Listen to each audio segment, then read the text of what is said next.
It's Sunday night. It's 8 o'clock. Welcome to All Lacrosse Live. I'm Gary Groob in Toronto. With me as always, my awesome cast number one in the world, best ever, Shawn Slaght over in Moose Jaw. Shawn, how are you? Doing pretty good, thanks, Gary. And I got Muffler Mike over in Connecticut. Mike, how are you? I'm doing great. And you like my Trump there for you? Best ever. Pumping their tires here. Absolutely. Absolutely. It's a great week, guys. Great week. We got some news for you. We got some other stuff for you. Lots of things going on. Lots of games. We're coming to the end of it. You believe it? We're coming to the end of all these seasons and heading into the playoffs. Wow. I was telling Shawn off air, I'm at recaps number 94 and 95 today. Oh, my goodness. So it's getting there. It's getting there. Everything's kind of meshing together now. Number of goals. You know, when I look at a score that said 22-5 and tears started flowing down my face, Anyways, bear with me. They changed the format over here on the Streampunk thing, so to get ready with these controls is a little bit different. But anyways, just a reminder to everybody that all of our shows are streamed live across Facebook, Twitter, YouTube, and also Twitch. Remember to hit the subscribe, follow, and like buttons. Always share. Please enjoy our affiliates across the Streampunk network, which includes Streampunk Cinema, Streampunk Combat, as well as a whole host of other shows, CFL, soccer shows, all kinds of things going on. If you missed a show, no worries. You can grab all the shows on Streampunk YouTube's, which is for Streampunk Cinema, Streampunk Combat, CFL, as well as you can also check out Candid Frank, as well as NLL Lacrosse Talk using mine on Groob, or, of course, All Lacrosse all the time. And if you come to this one, of course, you've got retro games, interviews, our library of shows, fights, everything, all kinds of things, and more coming all the time. Remember, you can stay up to date with all sports by visiting streampunkentertainment.com with great articles from our huge staff of contributors. Also a reminder that this show is brought to you by 60. 60 is Canada's newest and most exciting sports uniform and teamwear brand, delivering top quality uniforms and teamwear that reflects the spirit and identity of each team. Their commitment to innovation and excellence sets them apart, ensuring that every customer experiences the perfect blend of style and functionality. Unleash your greatness with 60. Also, add Lax Talk 10 on every order for a 10% discount on your order. Now, how would you get a hold of them? For one, you would go to the QR code that is in the center of your screen right now. Other than that, you can go to see them on Instagram at sweet_60.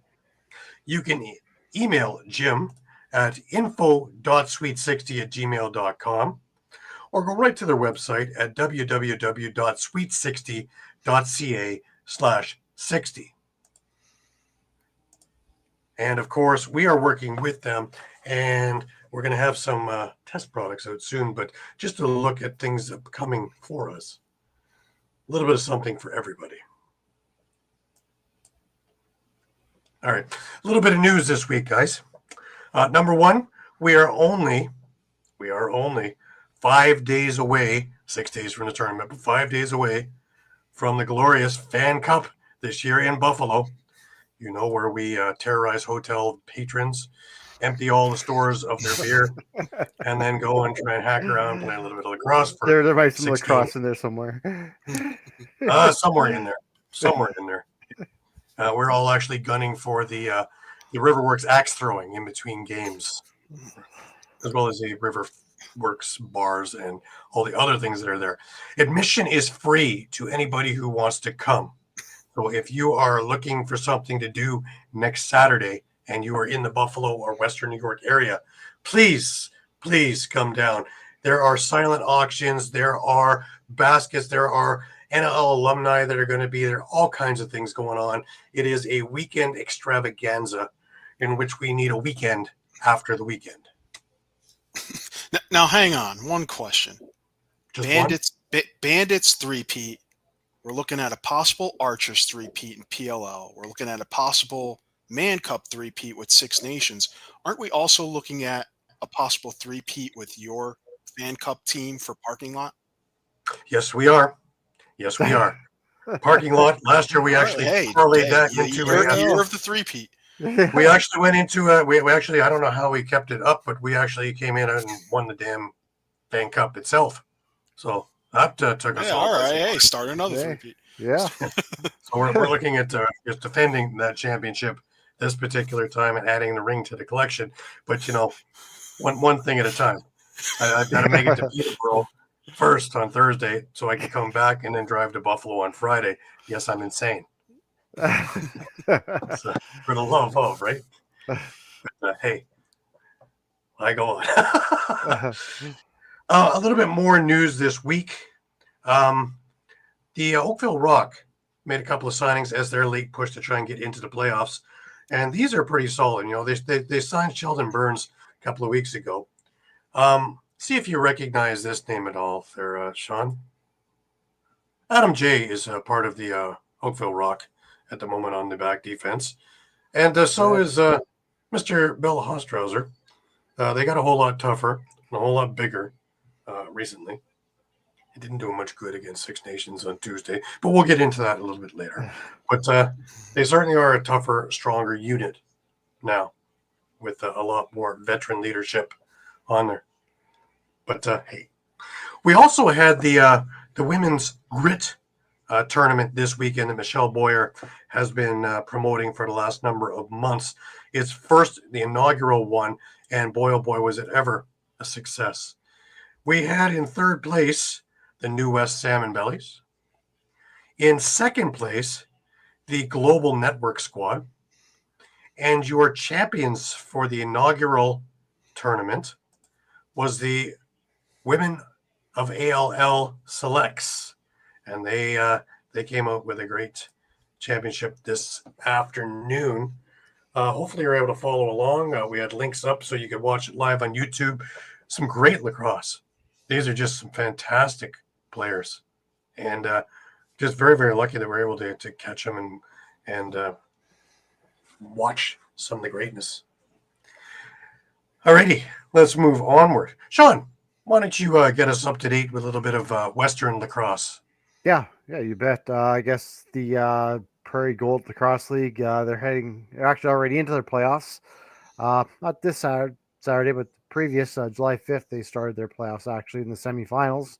And my hometown Moose Jaw Mustangs with an 11-6 win over Swift Current. So they are now heading to the championship final against Prince Albert. So that gets underway on Saturday, July 19th in Moose Jaw. And then game 2 goes Saturday the 26th back in Prince Albert. Then they have the mini game 3, if you will, in Prince Albert on Saturday as well, if it gets that far. In the senior B, one more game in the regular season. It's July 16th, Saskatoon SWAT against the Saskatoon Brewers. However, we already know that the Brewers and the SWAT will be playing in the semifinal on July 23rd, with the winner to take on the Standing Buffalo Fighting Sioux in that one. Over to BC Junior A. Last Sunday, we had Nanaimo with an 18-4 win over Burnaby. On Tuesday, I had Coquitlam 21-4 win over New Westminster, as well as Nanaimo was 13-8 win over Victoria. On Wednesday, Delta held on to a 10-8 win over Burnaby. Then on Thursday, Port Coquitlam lost 8-3 to Langley. On Friday, hell of a game. New Westminster came out with an 8-7 win over the Coquitlam Adnax. And wild game, really. Coquitlam was up 7-6 in the third. And Luke Sonnen scored at 6:03 to tie the game. And then with 1 minute and 27 seconds left, Keenan, Shawn, are you there with us? It's not me this time. Oh, I didn't realize that. I had no problem. I was hearing him the whole time. Oh, sorry. It was Gary. Maybe it's me and Rogers. Well, yeah, with 1 minute 27 left, Keegan Lady scored the game winner for New West, so they downed Coquitlam. And let me get back here. On Saturday, just yesterday, Delta defeated Nanaimo 11-8, and Victoria came out on top 12-8 over Langley. Then actually we have a final just from today. Nanaimo defeated Langley 9-6. So that ends their regular season. Don't have the playoff brackets quite yet, but it looks like Coquitlam will take first place at 14-3. Victoria will be second at 12-5. Nanaimo third at 11-6. Then your final playoff spot looks like it'll probably be Delta Islanders at 9-8. Over at the Rocky Mountain Lacrosse League, Junior A in Alberta and Saskatchewan, they're in the playoffs as well here. You have the Mounties against the Miners in one, and the SWAT versus the Raiders. Game one from the Mounties and Miners happened yesterday evening, with the Mounties coming away with a 12-11 win. And then on yesterday, the Raiders picked up a 9-5 win over the SWAT. And then game two was this afternoon, actually, with the Raiders taking a 19-2 win over the SWAT. And going on right now, actually, is the Mounties and Miners in their game two. And currently it is 8-7 for the Mounties. All righty. All right. Again, Roger's doing some weird stuff. I love it. You know, you got to earn third base there. You know, I own second base. Yeah. But you know, the new Rogers Stadium has just been put to use, and it's extreme. It's a removable stadium that seats 40,000. How's that? In other words, you know, we're going to read about how the stands collapsed at one point. I don't understand it, but it's very close to here, so I can actually see it up in the distance. So I don't know if I can hear it, but Coldplay's been here the last few days. So traffic's been kind of messed up around here because they the same way they did the Paramount Fine Foods was the same architect, I think, because to one street they have all the parking leading out to it. Oh, jeez. Which leads onto a semi-main artery. So it's bizarre. I don't know what they're thinking. Maybe it looks good on paper, but if you have to drive in this nightmare, Toronto on the best of days is a nightmare, and it doesn't matter if you're 2 a.m. or 2 p.m. or anything in between. It's a nightmare. Now you're going to throw another monkey wrench like this, and well, I'll give you this little tidbit just before we move on, is that there is a bus train station across the street from the place. There is one bus station / subway station there. 40,000 people. Jeez. Can you see a few delays? Just a few, huh? Yeah. Right. So, yeah, I'm very happy to see, Coldplay gone, because not that I don't like Coldplay, but the traffic, it's back to only insanity. Eduardo's with us. Eduardo, welcome. Good to have you with us. Hey, Eduardo. Hey. All right, let's jump over to a little bit of Eastern lacrosse junior-wise. And we had a busy week again, as always. Some different things happening this week, though. We start out on Monday. And, of course, we had the Beaches beating St. Catharines 8-5 in a real close game. This thing was hit and miss the whole way through. Really terrific game. Burlington beat Mimico 12-10. They've been getting some ground lately. They've been putting down some wins. Whitby beat Peterborough 10-9. Again, battling for those top playoff spots. There's going to be a lot of movement, and there was this week. Kitchener defeated Oakville 10-9. Another slobber knocker of a game. Whitby came back, and are you ready for this one? Whitby beat Orangeville. Nobody beats Orangeville. It's in the script. Nobody beats Orangeville. They beat them 12-7. Beat them quite convincingly at that. Had a great first period, out to 6 goals, 6-3 after 1, and just kind of coasted the rest of the way. Brampton beat Oakville. Brampton won. You gotta love this. It's a good week. 11-10. They beat they almost gave it back though. Oakville scored 7 goals in the third. to take what was almost a sure victory and made it the last few seconds of, my God, can we move the clock any quicker, please? Burlington came back the next night and beat Six Nations 13-9.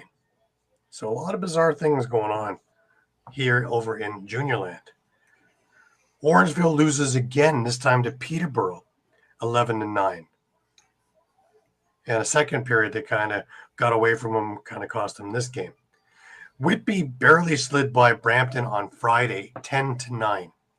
So if you're thinking that Brampton isn't going to be a force in the next year to 2 years, like Patty O'Toole was telling me, they're going to be. Once they start getting used to it with a couple more pieces, junior-wise, they're going to be a really strong, deep team again. And that will bode well for the MSL team as well. Moving into Saturday, moving into Sunday, we have a couple of partials right now. We have Orangeville up 6-5 over Kitchener after 2. We have the Beaches up 6-4 over Mimico after 2. And we have Six Nations and Peterborough tied 3-3. So if we're looking at the standings at the moment, Orangeville is in first with a 16-4 record. The Beaches are right on their tail with a 15-5 record. So things aren't just that settled anymore. Whitby is there at 14-6. Six Nations at 13-7. Peterborough is in fifth at 12-8, tied with St. Catharines. Mimico is at 8-12. Kitchener 7-13.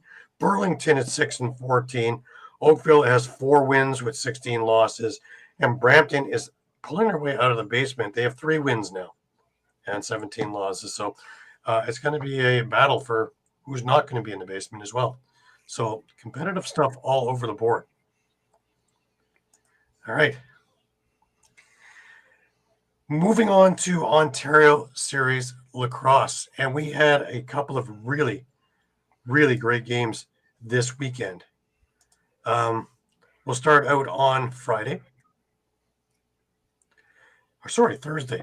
And Hamilton and Collingwood got together. And after the first period, it was 5-3 for Hamilton. It looked to be a pretty good game. If you sneezed, you missed it. Collingwood didn't come out for the second period. Hamilton scored 11 times whilst giving up just a goal at the end of the period.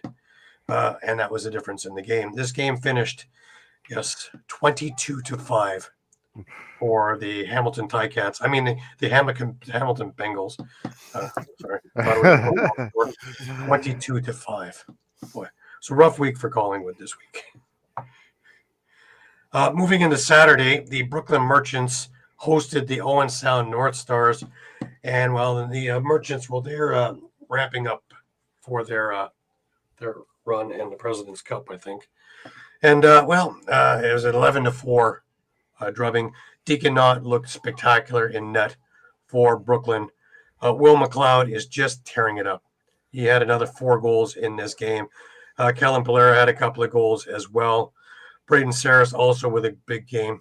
The team is just gelling and at the right time. Collingwood actually played Ennismore on Saturday evening, and they beat them 12-8, but it took a strong third period for them to do it. This game was 6-5 for Collingwood after 2, but they say a strong third period. Graham Bergsma had a big game. He had 4 goals in the game, leading by example, and off they went. Great guy, Graham. I was in Prague with him. He's part of the Gales organization as well. He is also, for your information, the coach for the women's Dutch team. So he gets around. So moving into today's games, Six Nations just defeated Collingwood 11-7. A really, really close game overall. It was 4-3 after 1 for Six Nations. John Perry Smith with a couple of goals in this one. Thunderhill took over in this game. He had 4 goals, including the last 2 to break it wide open. 11-7 is your final in this game. Hamilton and Owen Sound met up in the 6 o'clock game, just finished just before we got to air. And this one was a great defensive struggle. Owen Sound comes out ahead 7-6 in this game. Dawson McKenzie with a goal with just over a minute left to pull this one out for Owen Sound. Looking upcoming, they have 1 week left in their schedule, and that will be Friday. Six Nations plays Owen Sound. Brooklyn is playing Collingwood. Hamilton has Ensmore. Six Nations plays on the Sunday against Hamilton. That will be a big game. And Owen Sound faces Brooklyn. This is going to be a big-time week. If the playoffs were to have hit right now, the brackets would look something like this. The Merchants and the North Stars, and the Rivermen and the Bengals. And who knows where would come out of those. Honestly, it's anybody's ball game.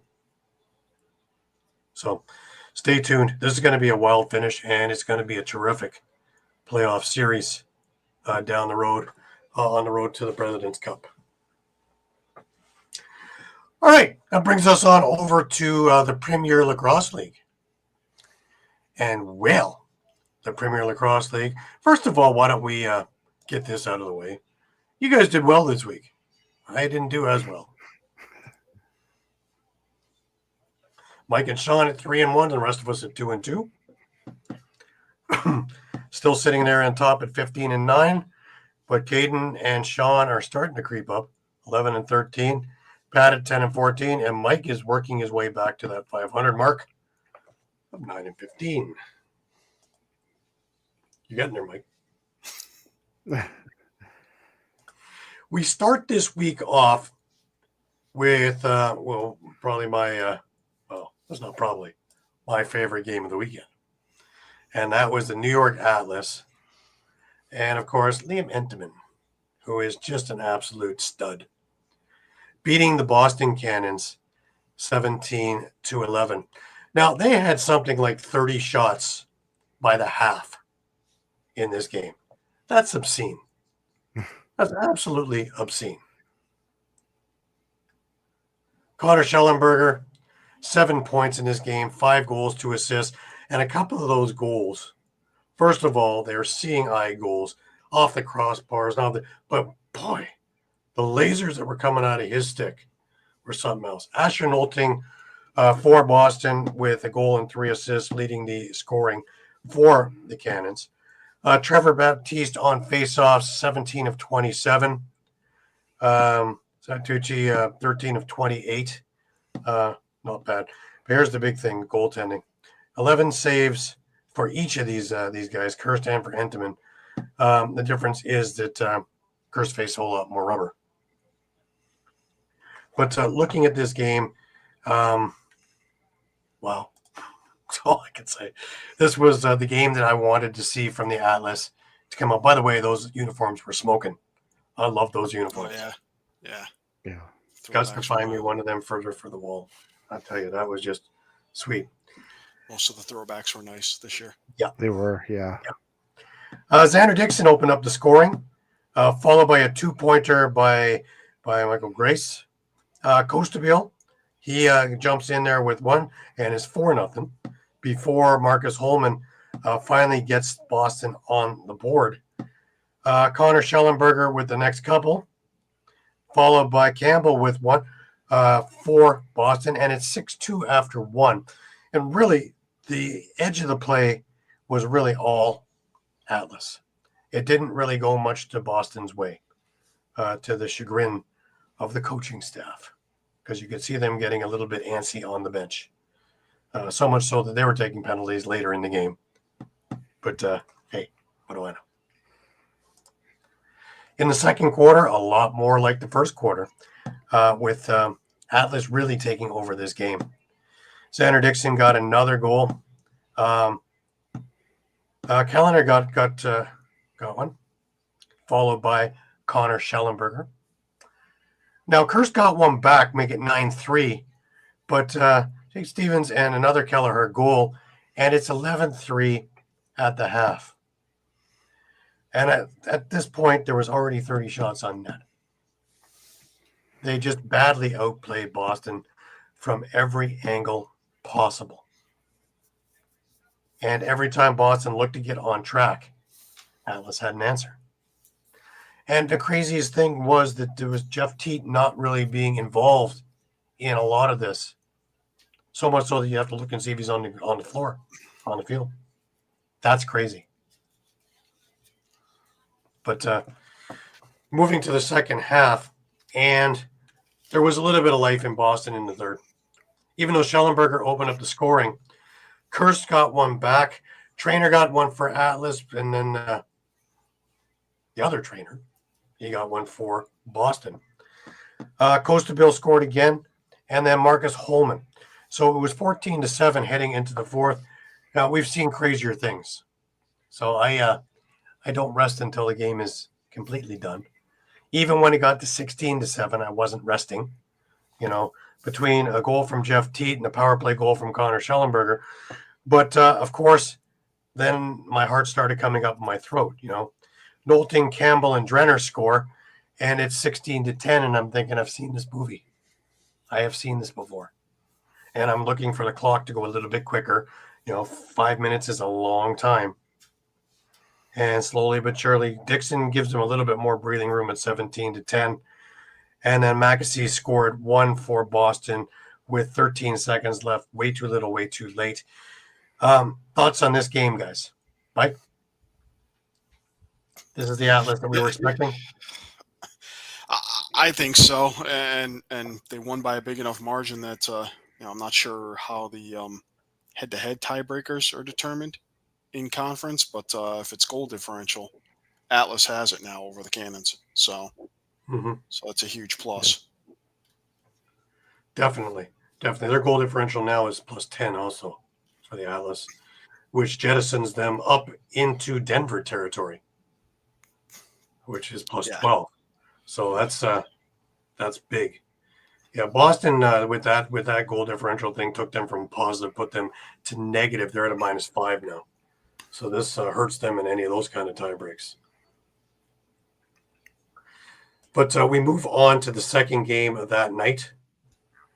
And, well, another really good game. If only my computer would agree with me. But we had Philadelphia and we had Utah. And since Pat is traveling, he was good enough to give us a clip on his take of how the Water Dogs did. So over to Pat, please.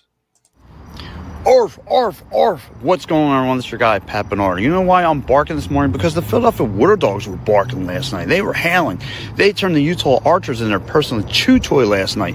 And the Philadelphia Water Dogs did a great job of keeping Utah Archers off balance, wreaking havoc down low, scoring in transition, off the pick and rolls. But most importantly, they were scoring off the perimeter last night. Yes, 2-point goals. You got some from Connor Kelly, Ben Mayer, and then the second half where everything looks like they were getting hairy for this Water Dogs team. Looked like their defense was just falling asleep. Connor McCadle was a man on a mission. He gets into the 500-point club, and then he just turns things up. And this team would win 16-11. That's how you start your second half of the season.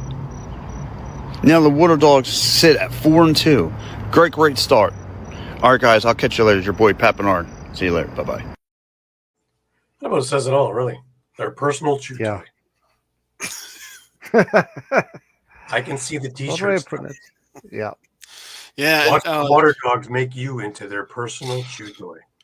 I can see it. Great. Would you guys insert Ben Weyer into Rookie of the Year conversation? I would after this weekend. Yeah. I definitely would that conversation now. Yeah, I think he's really, and I know we've talked about it before where we've been maybe skeptical of Bill Tierney, maybe that he's not letting the transition unleash the way we've seen it in past years under Andy Copeland with the Water Dogs. But he's kind of, I mean, he's really become another gear, you know, along with guys like Connor Kelly and Jack Hanna and Matt Witcher. Just a huge catalyst for Philly for that transition game. And I think it's right now it's paying dividends. Absolutely. Absolutely. So I mean, I'm not saying I expect him to win Rookie of the Year, but I think he should be in the conversation at this point. You know, If there was one thing that I would worry about Philadelphia, is that they got up very quickly, stayed up by the half. They were up 11-4 at the half. But their second half, again, was one that was almost forgettable. They allowed Utah to almost get back into this game. In fact, the third, it really looked as though that they were getting all the momentum. And you were allowing guys like Schreiber and other guys to start believing again. And, if it wasn't for, solid defense and goaltending in the fourth, we talk about an entirely different collapse this week. Yep. That's my I concern. agree with that. Because they looked like they had everything going their way in the first half. And it was. And they were getting 2-point goals as well. Everything that we had been talking about over the last number of weeks, we got. And then it stopped at the half. Why? Why did the message at the half not be full throttle? Keep it in as you were losing 11-4 and push by taking your foot off the gas, especially against the Archers, who are a 2-time champion. Why would you even give them the opportunity to get some breath in and believe there's some life in there? Nothing would put a message to the league more than the beating on the 2-time champion and beat them 24-10 or something like that, and make it something that's completely wow for the rest of the season. True. I can't disagree with that. No, can't. That's my only concern. Everything other than that, I thought they had a great game plan. I think Brett Dobson had a great second half in shutting down this juggernaut that he didn't have any solutions for in the first half. So he obviously went to the tablets and started looking and seeing what the tendencies were. But when you're looking at the rest of it, it's just, wow. Dylan Ward had a great game. No, he didn't. What was that? 26 points. Yeah, he had 4 saves in the game. He didn't have a great game. But hey, when I look at guys like Sowers, who had 3 goals and an assist, again, I want, these are the leaders, right? I want more. It may sound selfish, but I want more from these guys. These are the guys. Yeah. And they're going to need it. I mean, 4-2, they are tied technically for the East lead now. But, 3 of their remaining 4 games are in conference. They got Whipsnakes next week, Chaos the week after that, then Cannons, and then they finish against the Atlas. Mm-hmm. So, and I really think they're going to need 3 of those 4 to make sure that they don't miss the playoffs. Yeah. Oh, yeah. But joking aside, what's wrong with Dylan Ward? Because he didn't look comfortable at all. At all. Like, thank goodness the defense was strong. Otherwise, again, we're talking about a whole different anthem. And I mean, I hate to throw this out there because it feels like it's anti-grow the game, but we've seen it with certain players as they get older. Look at his teammate Kieran McArdle, retired from box a couple of years ago, so he could continue playing field for a couple of years.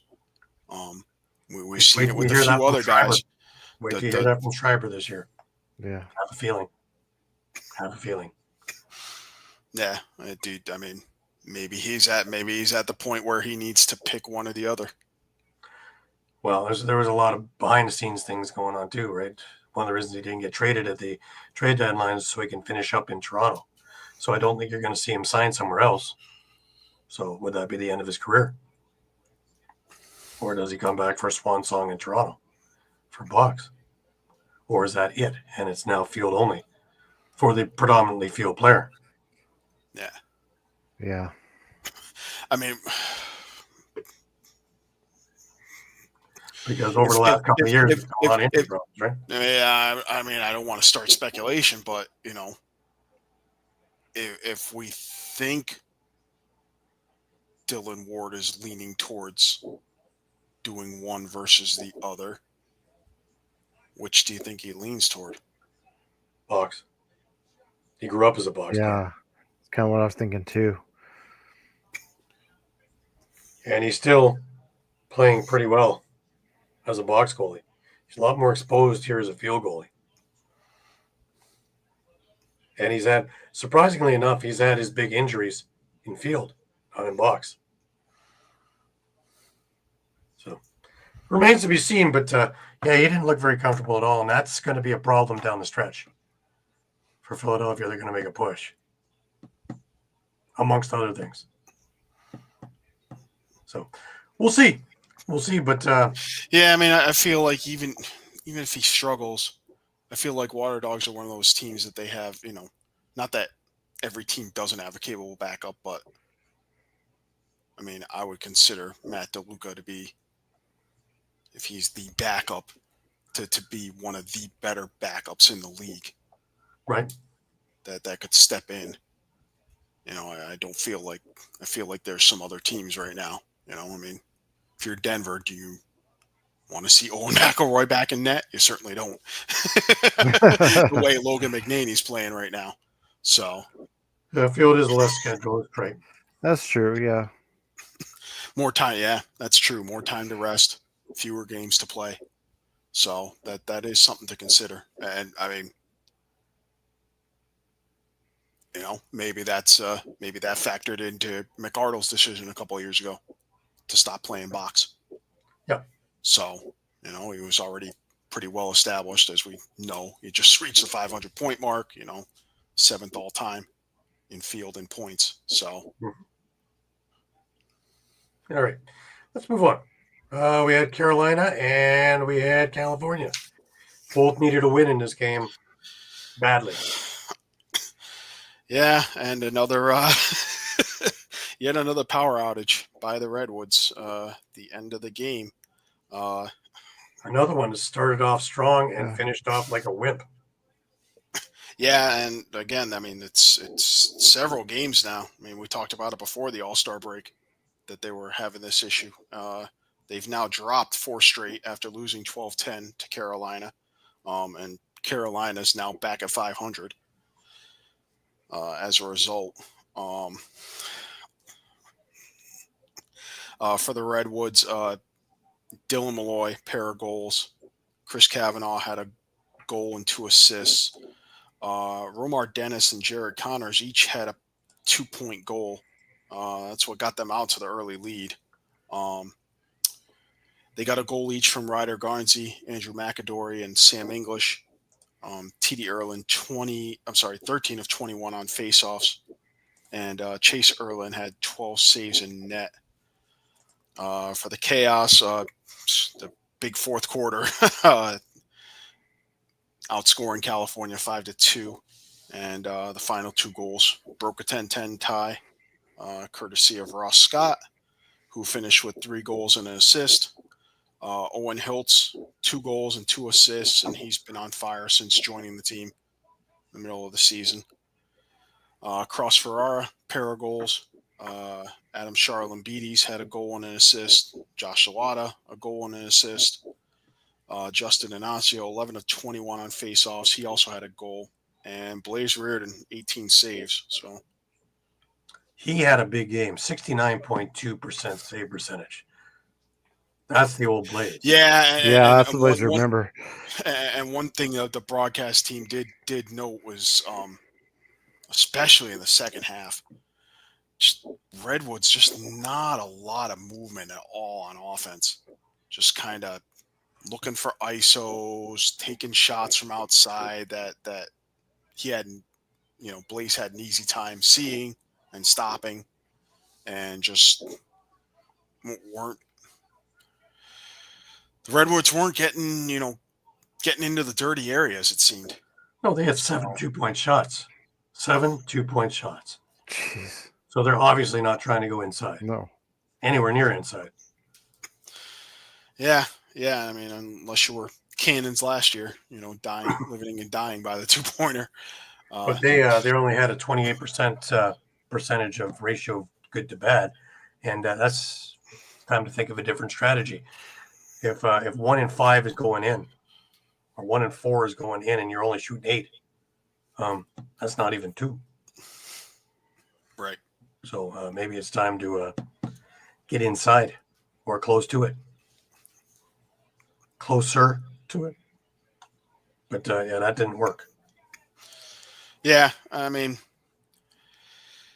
I wonder how much do you chalk this up to growing pains? I mean, most people were expecting Redwoods to kind of rebuild. It didn't look that way, obviously, after the first 2 weeks when they were suddenly 2-0 Right. and on the verge of not only going 3-0, but 3-0 against their division, their conference. So, but since then, obviously, they've lost 4 straight. They are sitting at the bottom of the West now. So, and sorry, just taking a quick look at who they have left. They have Atlas, Archers, Whipsnakes, and Cannons left. So that's certainly no easy task.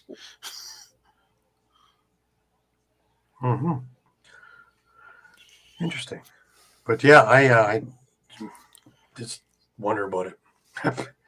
But hey, California, I think they're in trouble. Because I think we saw them peak, and that was at week 2. Yeah. Yeah. That doesn't bode well for the next few. Now, the one that I went completely off the rails on, and I didn't see it coming. I thought we had a little bit more coming out of Maryland. Is Denver took Maryland to the cleaners, 13-6.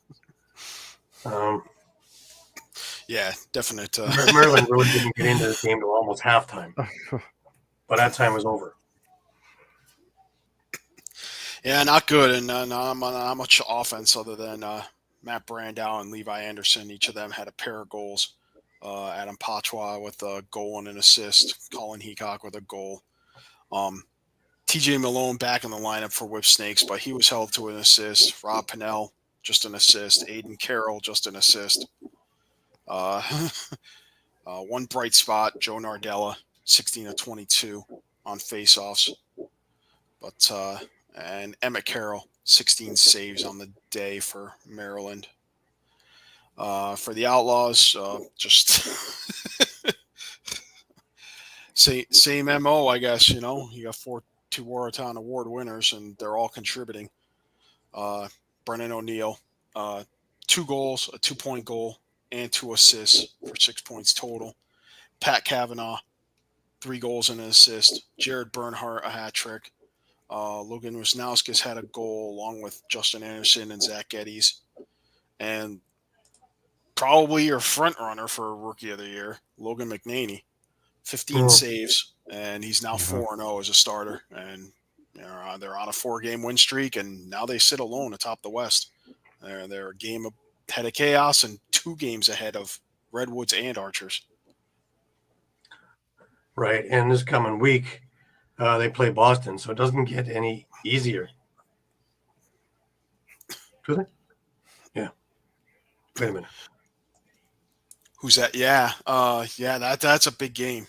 Boston and Denver. That's probably the game of next weekend, other than, maybe Archers Chaos, because I think Is this the end of California season, though? Because they play the Atlas. And if they don't have a good showing there, they're 2-5. Yeah, and like I said, they after that they have after this, right? After that they have Archers, Whipsnakes, and then Cannons. So Yeah, it doesn't get any Yeah. easier if they can't figure it out soon. And when you're Yeah, I going mean, against the leader of the East, yeah, I mean, unless people are just going to take turns beating up on the whip snakes, right? well, like Denver just did. I'm just curious also, you got Carolina. If they're going to play like they're playing now, I think Utah's in tough for their next game because Utah hasn't wowed me. They've showed me Yeah, and signs of brilliance, but they definitely have not wowed me. And Carolina seems to have found it with their new lineup, Suns, Buffalo Bandits. then same with Yeah, Carolina being 2-4. I mean, started going the 4-2-5, 2-6.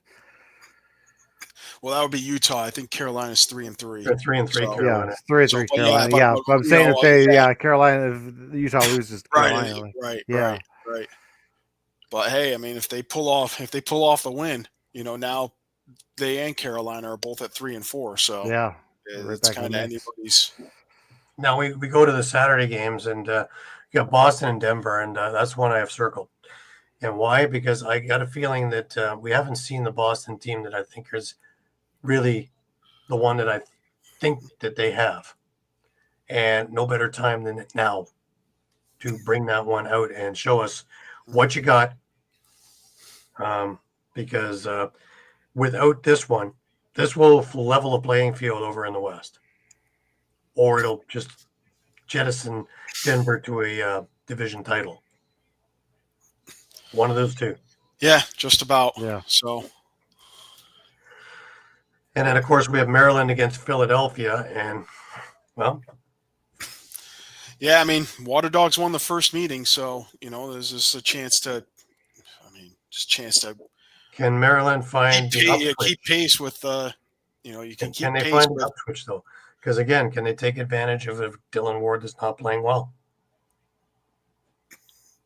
They would have to have an entire game. Possibly, Yeah. but I also feel like. If based on Ward's performance, maybe Matt DeLuca gets the start. Possible. Very possible. Or Ward's just on a short leash. I mean, I think I have more confidence that the Water Dogs offense is starting to pick up. Well, if they're going to start Yeah. scoring twos now, then look out. Because, yeah. Well, that's That's big what thing, they have right? to Yeah. Missing piece because we were talking about it in weeks 3, 4, and 5, and it was they've yet to score a 2-point goal for several weeks to start the season. So absolutely, it's going to be an interesting one. It's going to be an interesting week. Games are Friday and Saturday next week, so make sure you're paying attention because ESPN2 has got the Utah Carolina game, and that is the late game. Friday nights, 9 p.m. We'll be just starting parking lot, Mike. So I might have to have it on the phone there, and repeat. the Saturday night parking lot is fun also because the Wheel of Crap comes out, and that's buying bundles of stuff for anything and everything. But I'm looking forward to seeing what the auctions are. If you go down to the Fan Cup webpage, I believe it's fancup.ca, you'll be able to see everything and anything that's going on there. Or go on to Fan Cup 2025 on Facebook and check it out there. All right, that's the week that was in PLL. Why don't we get ourselves on over to WLA? Because I know we had an interesting week there. Yeah. I guess did you guys leave off Sunday night here? Langley taking a 7-5 win over. We did the early one because it was over before we were done, but the late one started as we were getting off the air. There was was only one game on game. Sunday. There was only one Sunday game. Yeah. Yeah. That was the Langley game. It was a late game, yeah. Yeah, so this is a 7-6 win for the Langley Thunder over the Nanaimo Timbermen. And this was really one that Nanaimo let get away from them. They were ahead 5-2 at the it was 15:09 mark of the second, and then they gave up 5 straight goals to Langley in the loss, including Connor Robinson with the game winner on the power play. Then another power play by Nathaniel Koznevnikov to give the Thunder the win. And really one kind of as well as kind of as we go along here, I mean, they needed as to kind of try to keep pace with, that last playoff spot with Maple Ridge. As I mentioned, Connor Robinson, 2 goals, 3 assists. Chase Scanlon with a hat trick. Bit of a bounce back game for Caleb Kahn. 48 of saves on 53 shots.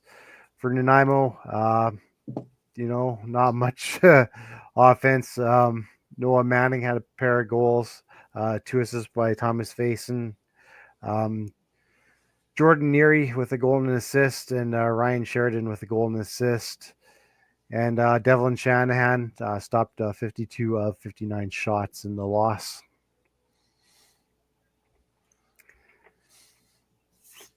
Then All right. we move on to... We get into Tuesday's game, right? We have the Lakers and the Berards. Yeah, and the Lakers gain some ground and start to insert themselves into the race for the final playoff spot. 10-8 over Maple Ridge. Jacob Dunbar, a hat trick and 2 assists.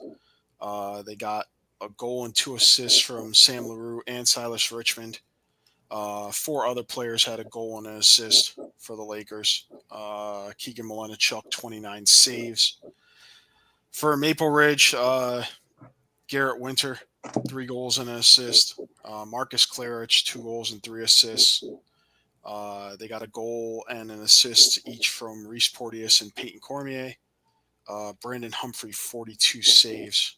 And again, this win put Burnaby just a couple of points behind Langley and Maple Ridge for that 4th and final playoff spot. So,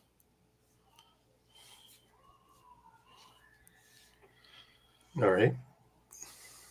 That brings us over to Wednesday's game. Wednesday, we had Shamrocks win a pitcher's duel. Yeah, a little bit surprising how only putting up 6 points for Victoria against the Langley team.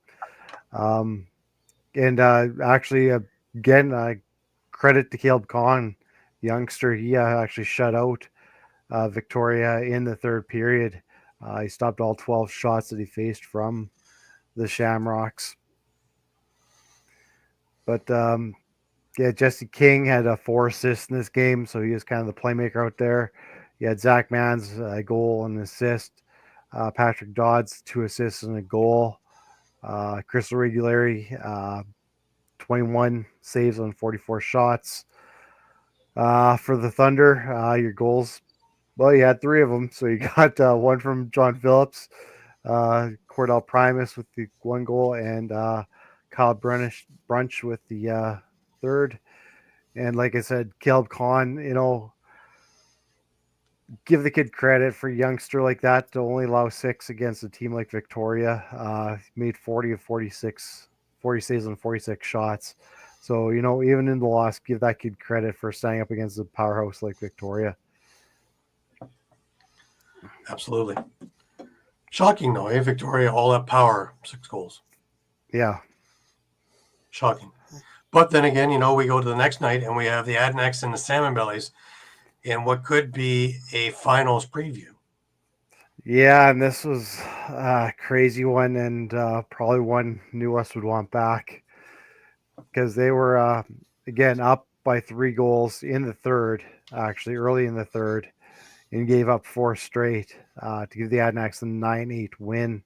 Adam Noakes actually scored the tying goal, and then with 3:45 left, scored the game winner. Again, Christian Del Bianco is a real factor every time he's on that floor. 41 of 50 in the win. Or no, sorry, 41 of 48. No, 50. Hold on a second. Let me double check those stats. No, 41 of 49 shots. Sorry. But And this was a big game for both. I mean, when we're talking about the standings, really, there was kind of a 3-horse race in this with Victoria, New Westminster, and Coquitlam. And this is I guess this is the third straight now. Mike may need to correct me that Coquitlam's now taken from New West. And it just kind of now puts New West in that chase now in that race for first place. They're the ones really chasing Coquitlam and Victoria for that top spot. So for Coquitlam, you had 3 goals and 2 assists from David Cherney, a goal and assist each from Adam Noakes and Keen Moon. For New West, Mitch Jones had 4 goals and 2 assists, and then it really kind of dropped off after that. Hayden Dixon, Ryan Martell, and Phil Caputo each had a goal and 2 assists. So offensively, you really saw output from one guy, and I think that's a bit of a concern for the Salmon Bellies. And Frank Chiliano got to start 39 of 48, and that's a little bit of a head scratcher too, because he's now 1-3 since joining New West. That's the thing that kind of stands out, is he was supposed to be the big signing, and he's supposed to bring him to the promised land like Del Bianco did for Coquitlam, and that's not happening. So we'll see. Still a dogfight for where everything is. Yeah. We go to the next one, and Friday night the Shamrocks and the Thunder get involved. This is a little more of the Shamrocks that I know. Yeah, we're always at 6 goals against Langley the night before. The Shamrocks came away with a 21-9 win over Langley, so they shell shocked themselves too. Yeah, they shell shocked them, and that comes on a 12-goal second period where the Shamrocks were they were unstoppable at this one. Kyle Pepper, 7 goals, 5 assists for a 12-point night. Zach Mans had a hat trick and 3 assists. Andrew Q, a hat trick and 3 assists. Chris Wardle, 2 goals and 4 assists. So everyone was kind of contributing as well. Again, Chris Regulari, honestly didn't see a lot of rubber either. 26 saves off 31 shots. The Thunder, if there's a bright spot, Chase Scanlon had a hat trick. Evan Messenger, 2 goals and assist. Jake Govett and Ethan Emlott, a goal and 2 assists for each of them. And Caleb Kahn and Nate Fasten kind of split the time in goal on this one, obviously. So it was wasn't a close one on this one. Well, they've been waiting for game after game after game for this one to come out. So yeah. I'm going to add a couple of things. It's definitely not looking good for Langley. The rest of their schedule, I mean, there's possibility they don't win another game this season. They've the rest of their, what are they, 5-9 now? They're 5-9. Yep. 5-9. So here's the rest of their schedule: at Burnaby, at Coquitlam, and then home and home with New West. Oh, like you might get the Burnaby one. And you have to remember, okay, so the standings right now as they sit, I mean, I know we'll get to other games, but so you have Maple Ridge at 4-7-2, so they got 10 points, and you've got Langley at 5-9 and 10 points. So they're tied, but Maple Ridge has that game in hand still. They do, and they got, for better or for worse, I mean, Burnaby is breathing down both of their necks. They're 4-10, so 4-10 still. So, yeah, puts them right at the same amount of points. So they have a slightly, Burnaby has a slightly tougher schedule. They're hosting Coquitlam and hosting Langley, and then they're at Maple Ridge and hosting Victoria to finish. So if they beat Langley, that Maple Ridge game could be huge. Yeah, huge. It really would be something. And honestly, Maple Ridge, we'll get to the other game shortly, but they might have the easiest schedule of the 3 fighting for that last playoff spot. They're host Victoria, at New West, the rubber match with Burnaby. So that it's still going to have meaning, regardless of the Burnaby Langley, because it's going to be, a series tiebreaker, and then hosting Nanaimo. So, and I do want to add too that you talked about New West having to chase 0-3 against Coquitlam, and they're 1-1 against Victoria. So that rubber match is going to be important. Yeah, because I believe Victoria. So Victoria's at 11-2-1. Yeah, and Victoria already has a series tiebreaker against Coquitlam. They're 2-0. Yeah, they do. And so and that could be major because they're tied right now for first. So so I mean, if Victoria gets that win over New Westminster, now they'll have tiebreakers on Coquitlam and New Westminster. So and New West being down by 3 points right now in the standings, it could be a tough, it'll kind of battle. Guarantee the Shamrocks get the number 1 seed, and that's going to be huge because you're going to see New West and Coquitlam in the semis. Are going to have to play each other in the semis. So Victoria basically gets to avoid having to play one of those teams at all in the playoffs. Well, they take on the 4th place team. Yeah. Mm-hmm. Exactly. All right, let's move on. And the Sam Bellies and the Lakers, yes?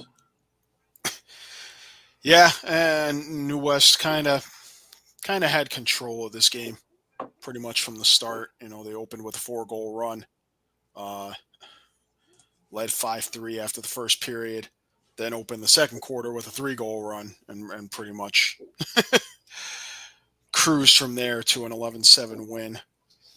Mitch Jones, 2 goals, 4 assists. Hayden Dixon, 2 goals, 2 assists. Phil Caputo had a pair of goals for the Salmon Bellies. Ryan Martell, a goal and 2 assists. Will Malcolm had 2 assists.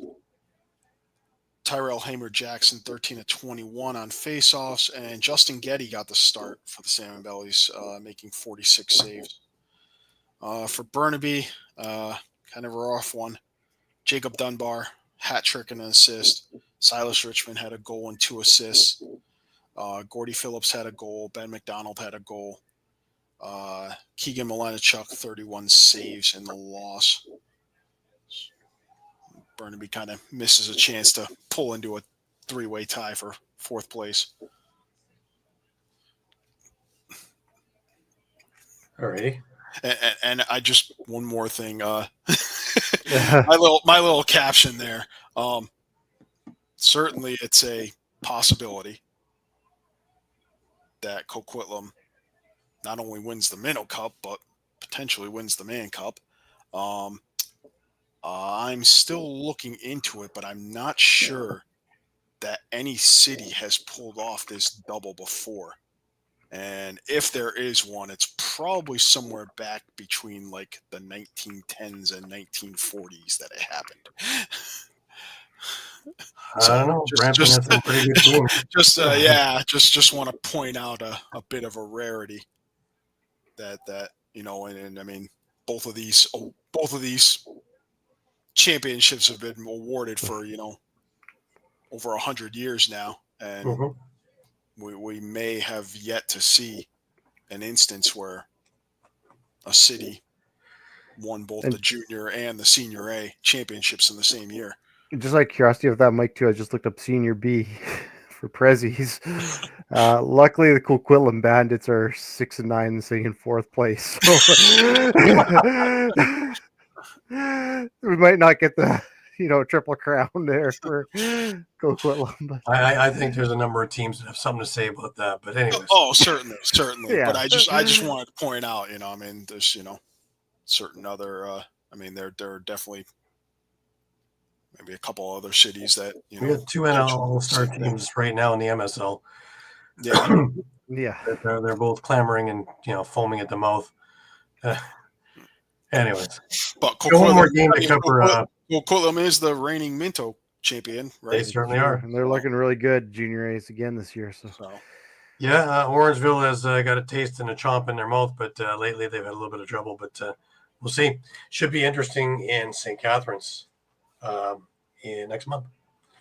But that's only a month away. Summer is flying by. Yeah. Almost a month to the day now. We got one more game. We have the Adnax and the Timbermen. Facing off against each other on Saturday. Speaking of Coquitlam, they came away with a 12-10 win over Nanaimo, and similar to last Sunday when Nanaimo went up against Langley, they got off to a quick start and then just kind of let their opponents get back into the game.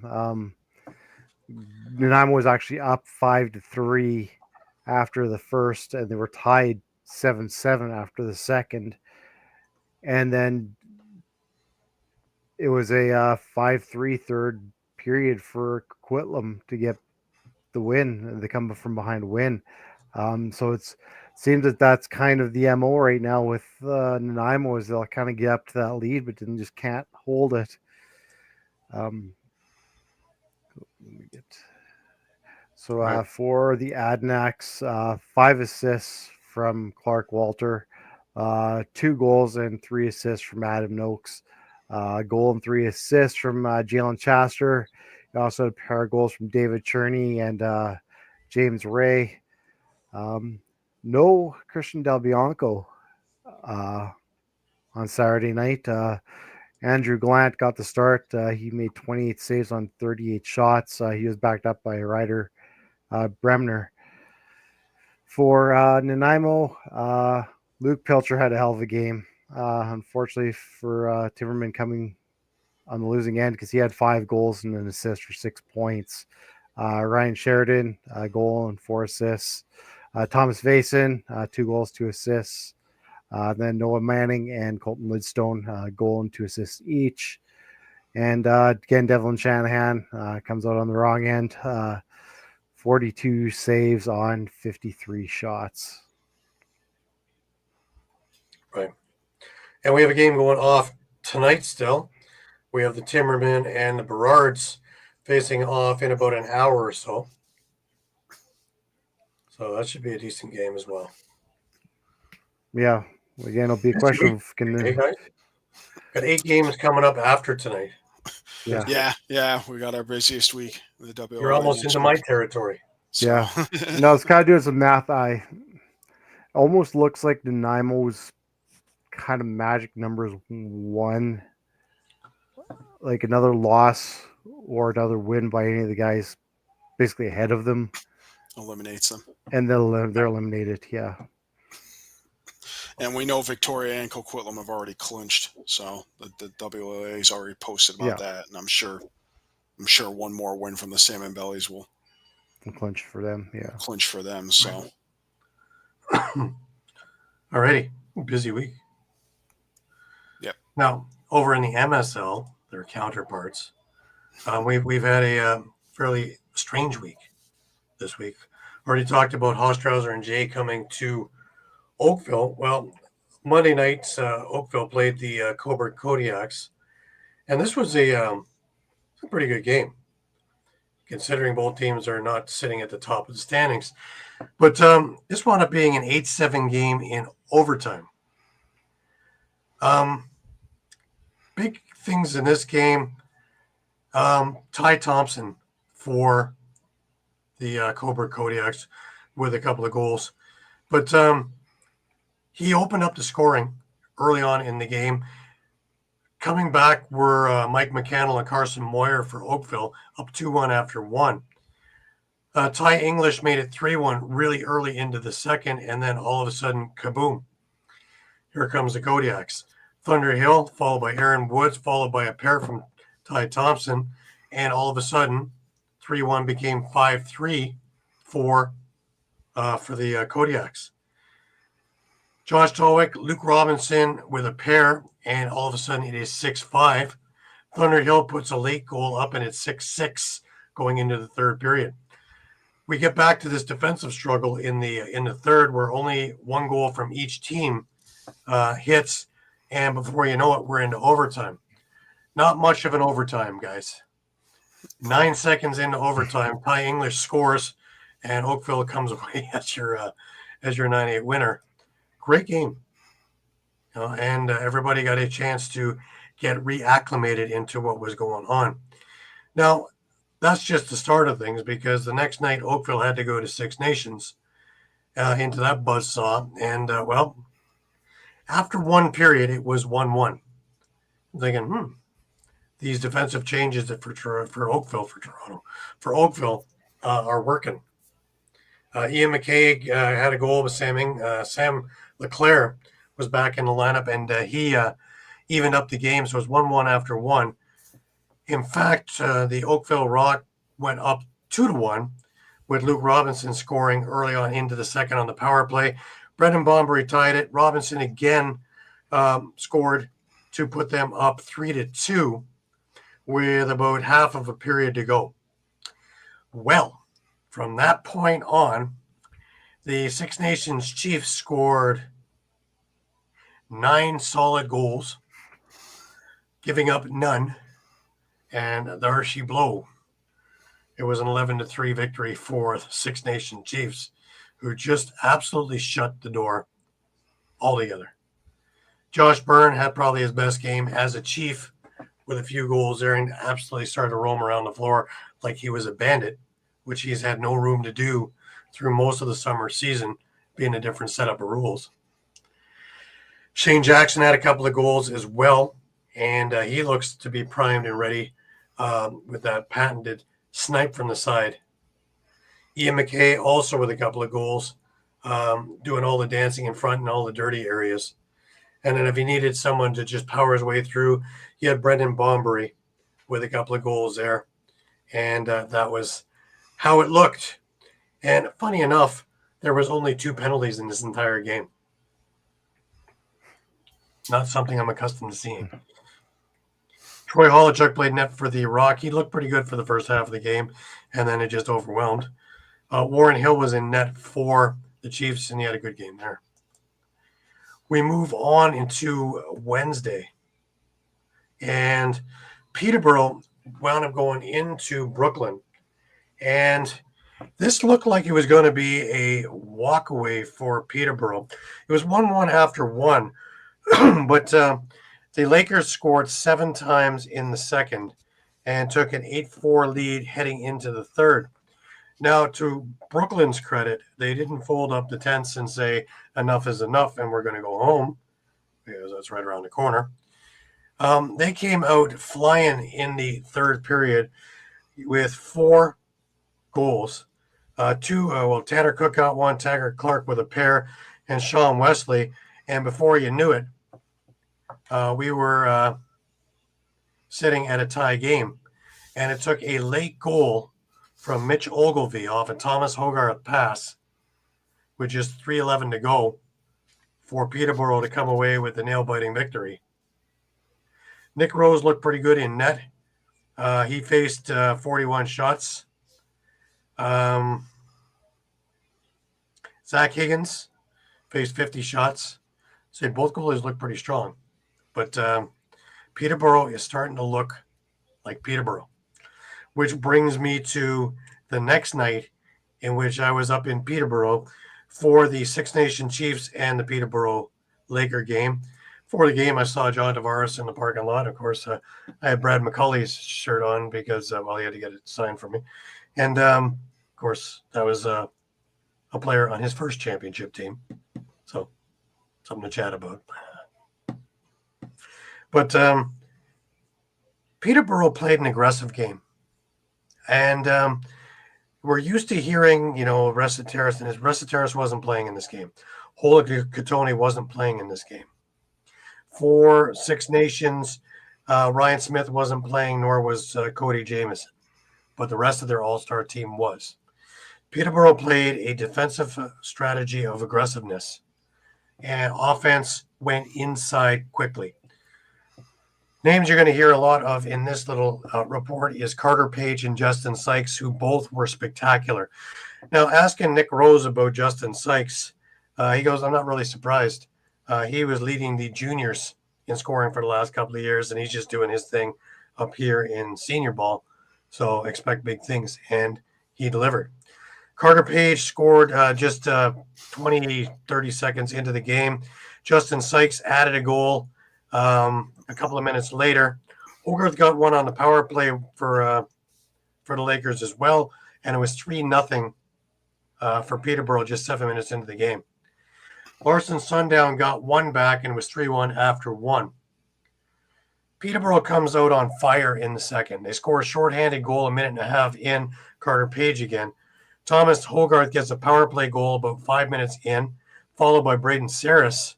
What a great pickup that's been, too, on the power play. Matt Gilroy then scores one in transition off of Jake Withers' faceoff victory. And all of a sudden, it is 7-1.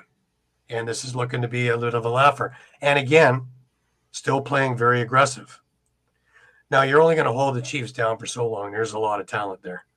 And Brendan Bombery got one on the power play with about 5 minutes left in the second, followed by Lyle Thompson with a bullet from the side of the net, and Randy Stotts off a Dane Smith pass with just 1 second left in the second period. And we had a bit of a game all of a sudden, where now it was 7-4. Well, you've heard this before. Carter Page to open up the third period, scoring a couple of minutes in on the power play off a Brad McCulley feed. Justin Sykes off a Tate Gattoni pass, just an absolute thread-the-needle pass. And it was now further along. The Chiefs come back with three. Lyle Thompson, Josh Byrne, and Larson Sundown score. But Mike Robinson puts the nail in the coffin with about a minute to go in the game on the power play. And that would be the game. Your victors are Peterborough over Six Nations, 10-7. Nick Rose again looked spectacular in net. After the seventh goal, they had chased Doug Jamieson from the nets. Warren Hill came in and pretty much righted the ship for a bit before the third period stuff happened. But what we noticed was that, Six Nations was starting to do a lot of chippy things. You know, the cross checks to the back when guys are getting off, things like that, things that aren't necessary. Things got a little bit chippy near the end. So I think messages are being sent for down the road a little bit because you can pretty much pencil this in unless something crazy happens. That, that this will be your 1-2 matchup. But moving further along into the week, you had Brampton and Owen Sound, which was supposed to be a doubleheader on Saturday, turned out to be just one game. And the game that was canceled, they didn't give them the victory, Mike. They just canceled the game. Which is, I guess, all right, because it's Owen Sound's job to keep sure the floor is good. Can't give them a win for only a half partial game. So, also, I think they looked at the standings and see that Owen Sound and Brampton are not making the playoffs unless something crazy happens. Six Nations is already clinched. I believe Peterborough's already clinched. So I don't see that happen. Well, Owen Sound is in the playoffs right now. With Coburg losing tonight too. How's it? Because Oakville and Brampton are sitting at 6 and 7. So we still have a battle there. Brooklyn is at 8 and 6 right now, and that's also interesting. If Owen Sound were to be able to put a couple of wins together to end the season, we got a interesting logjam for 3 and 4. But pretty much settled at 1 and 2 are Six Nations and Peterborough. Still touchable, still can be hit, Peterborough, but it's going to take them to drop every game, I think. We had one game tonight, as I was just alluding to, and that was Coburg hosting the Six Nations Chiefs. And, although Six Nations didn't look as good as they have in the past, they did beat Coburg 13-9. Ryan Smith was back in the lineup tonight. He got the opening goal. Brock Haley tied it up. Dane Smith then in transition off a Tyson Bell pass, put that one in for a 2-1 Chiefs lead. Aaron Woods comes back about 5 or 6 minutes later to tie the game up. Smith again off a Larson Sundown pass, but Ty Thompson ties it up.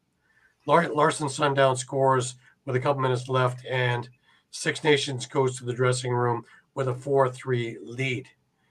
Second period, quite a bit the same. Dante Koulos ties the game up only 19 seconds into the second. Tyson Bell gives a pass to Josh Byrne in transition, and Six Nations in the lead.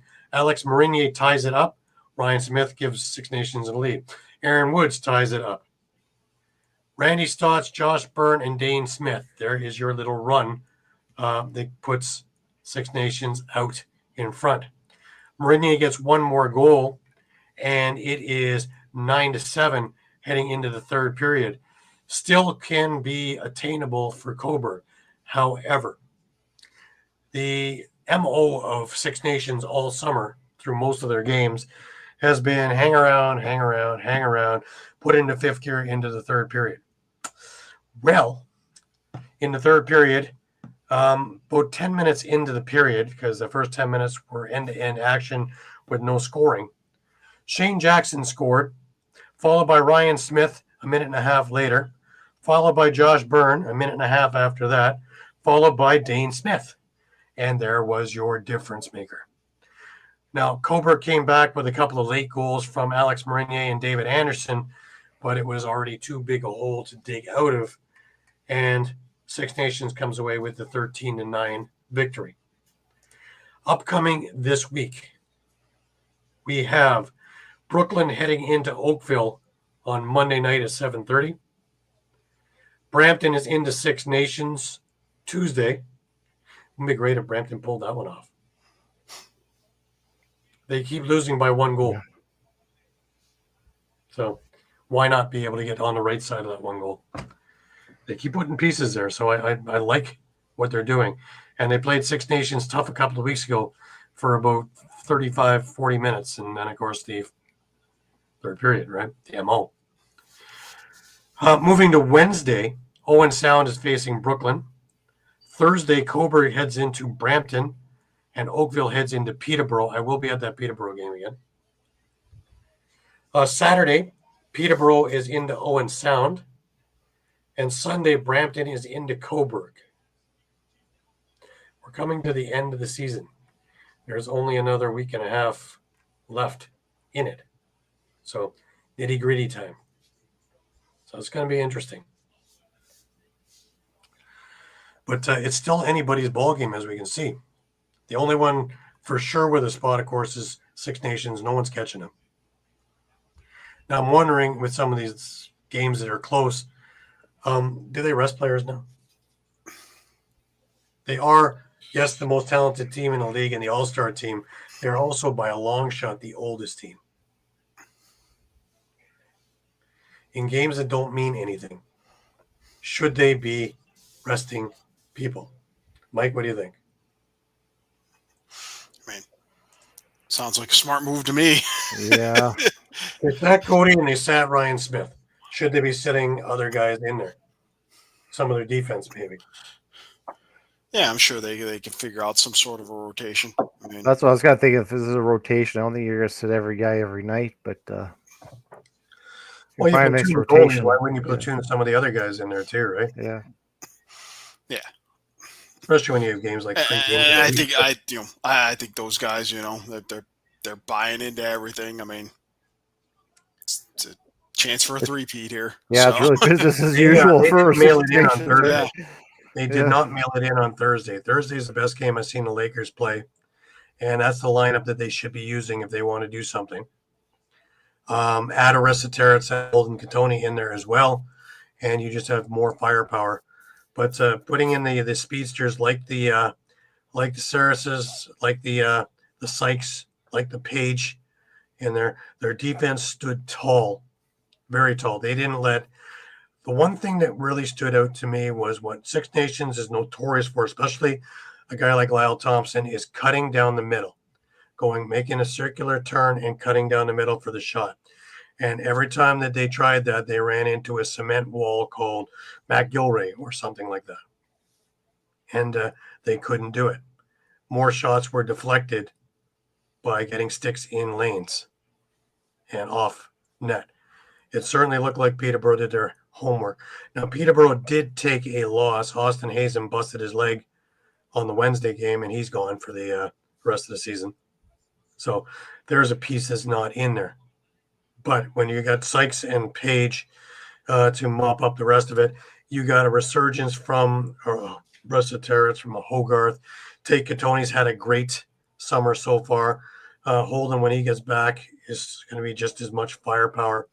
I think that Peterborough, and they're also very comfortable now with Nick Rose in net. And the defense is playing at such a pace that if Rosie isn't in position, they are. So this is going to get very interesting, I think. Whereas in other years, we've just said, well, Six Nations, we go to Main Cup. I am not so sure. I am putting it out there that Peterborough is my dark horse. That if there is going to be an upset, Peterborough will be the one going to the Main Cup. So we'll see. Winning 4 of them is a lot more difficult than winning 1 on a Thursday night. That grind is going to be something. But these games are going to be memorable when we finally get to them. If we get to them. There's always the Brooklyn and always Owen Sound for, an upset here or there, or Coburg. Remember, Coburg did beat Six Nations last year in the playoffs in 1 game and came close in 2 others. So anything's possible when, professional players.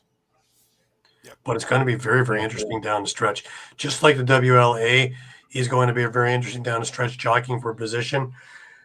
Something that we thought was a given in the MSL isn't now.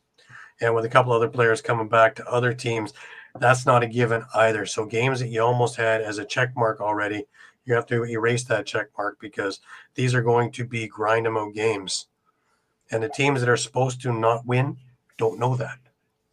And they're playing as though they're supposed to win. So every game that you can get to and watch is worth your time and your $10.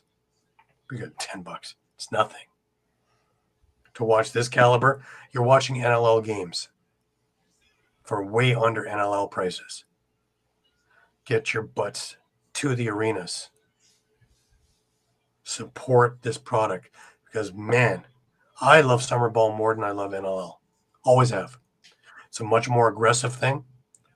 There's a lot more hitting, a lot more lack of structure in there that the league will protect like they do the NLL. I watch guys like Josh Byrne have a much more difficult time getting open and free to do what they do with the Bandits here in the summer. Kind of levels the playing field a little bit. And there's so much talent that is unsung that we get to see. And I love it. I love it. So I wouldn't trade all the traveling that I do to watch these games.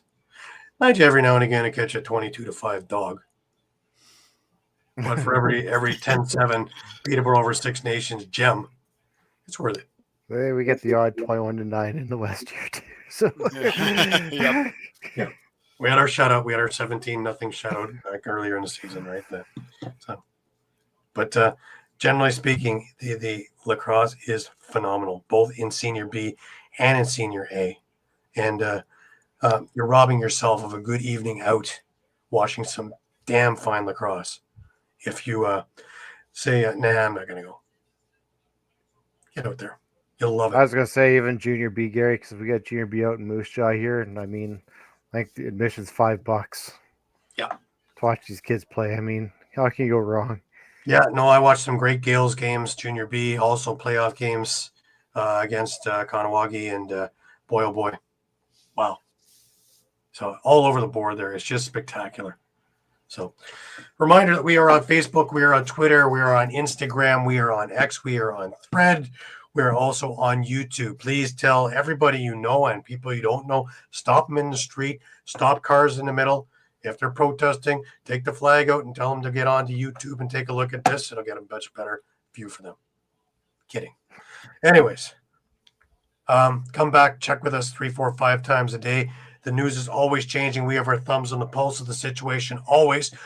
And with free agency only a couple of weeks away, it's going to get really, really busy. Now, I did a little bit of digging about the Rochester situation. And I have found out that the city itself, as well as some other big groups, are working to try and keep it in Rochester. Now, have they done it yet? No. But the wheels are spinning in the backgrounds there to try and get it done that the team does not leave Rochester. So we can only hope and pray that that is the case, because some of the other thoughts that I'm hearing are dumb. So let's keep it where it is, and see if we can't have that. Mike, how much you got it there? You got a couple of bucks there?